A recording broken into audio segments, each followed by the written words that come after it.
Donc l'ADEME a décidé de faire intervenir effectivement un groupement d'entreprises sur ce site-là, un groupement représenté par Ortec, Azura et Guyenne Environnement.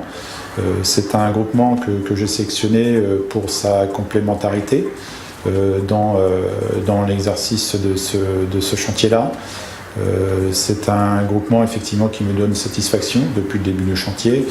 En particulier Guyenne Environnement pour ses équipements spécifiques qui permet de trier, de mettre en place une chaîne de tri performante sur ce site-là, en vue de valoriser un maximum de déchets en stock sur ce site. Nous avons été retenus par l'ADEME pour gérer les 22 000 m3 de l'ancien site Editrans, déchets issus du BTP, qui ont été stockés sauvagement et qui devaient être triés par la société qui a fait faillite.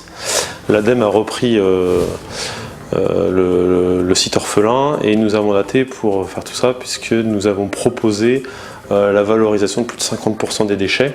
Donc on se retrouve avec une multitude de déchets du BTP, des bois, des plastiques, des ferrailles, et le groupement a mis en place tout un atelier de tri. Donc 100% des déchets stockés sur site sont triés, mécaniquement et manuellement, avec un triple atelier de scalper, trommel et aérolique. Donc c'est des termes un peu techniques, mais on est vraiment sur du tri mécanique. Et on arrive à sortir à peu près une dizaine de produits finis, dont comme exemple donc, de la ferraille, du bois, des plastiques rigides qui sont valorisés derrière, réutilisés dans la filière plastique. On a de la terre, du caillou. En fait, ce qu'on a fait, c'est qu'on a été faire des prélèvements, on a fait des essais de tri.